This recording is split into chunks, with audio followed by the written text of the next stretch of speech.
Hotkeybind is a free macro, and what it allows you to do is when I click a series of keys, it'll insert text or open a program. For example, if I click Control F, it'll open Firefox. If I click Control E, it can open Internet Explorer. It's a really useful program, so I recommend it.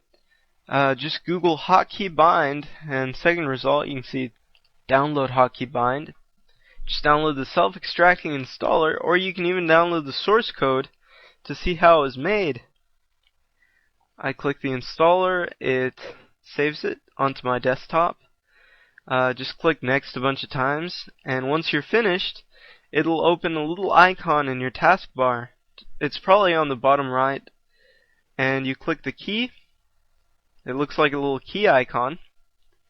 And let me give you an example of what it does. I just click Add, and it allows me to minimize all windows.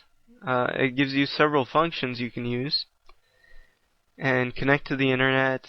The most useful is probably launch file, execute a program, open a directory, or open a file. For example, if you have Emule, Shiraza, LimeWire, it's pretty useful if you can just click a key combination and automatically go to the downloads directory, the ones where all your files have completed. Also, if I want to click Windows key P and open Firefox, it's really useful. Execute a program just by clicking a key combination. I guess for this example, let's use insert text. Let's say I'm a frequent chatter or something. I say, hi, 21/m/tx. You? I don't know, that's extremely lazy to have to use a macro for that, but let's just use it as an example. I click OK. Let's set it up as Control-Shift-H. I don't know, it doesn't matter what you set. You can even set the Windows key. You can set only one key if you want. Windows key H or something like that. Windows key is very often not used, but Control-Shift-H. So I click OK, and I go to any place I can insert text and type Control-Shift-H. Hi, 21 male, Texas, how about you? So it automatically pastes it. Now this may not seem very useful, but here's another example of how you would use text. And that would be the Google I'm Feeling Lucky link. On my page, whenever I click on my macro, whenever I click Control-Shift-L, it pastes the I'm Feeling Lucky URL.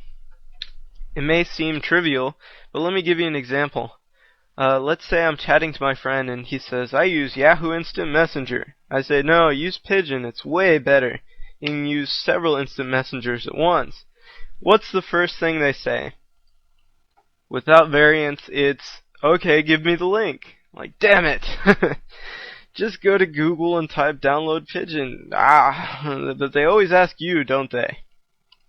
Well, here's a convenient way to fix that, to solve that issue, to quickly get the link without having to go to Google, copy it for them, and paste it in the messenger. The Google I'm Feeling Lucky search. So let's use it as an example. In this example, I just click Control-Shift-L, paste the URL, and then to the end I say download Pigeon. And it's now a working link. I can paste it in my address bar, click enter, and it'll bring me to the page for download Pigeon. Because the way Google I'm Feeling Lucky searches is it gives you the first result of the index without actually giving you the rest of the results. It just redirects you automatically to the site, the first site in the index. So you don't have to go through Google. You don't have to click a link in Google. Here's another example. I guess it might be confusing. Say, what's the Wikipedia entry on cats? I click Control-Shift-L, Wikipedia plus cats. Enter, and I'm automatically in the Wikipedia entry for cats. Now please don't copy all this. Please don't stop the video and copy this. You can copy it from the description. I'm adding it to the description on the YouTube video. If you're watching it somewhere else, you really will have to copy it or find it. In any case, it's a really useful trick. So if you have friends that ask you, where can I download that, where can I get this, or you're often giving tech advice, I really recommend you use the Google I'm Feeling Lucky query. But again, you can use it to open programs and a whole bunch of other stuff. Really useful program. Anyways, thanks for listening to this software review. I hope you enjoyed it.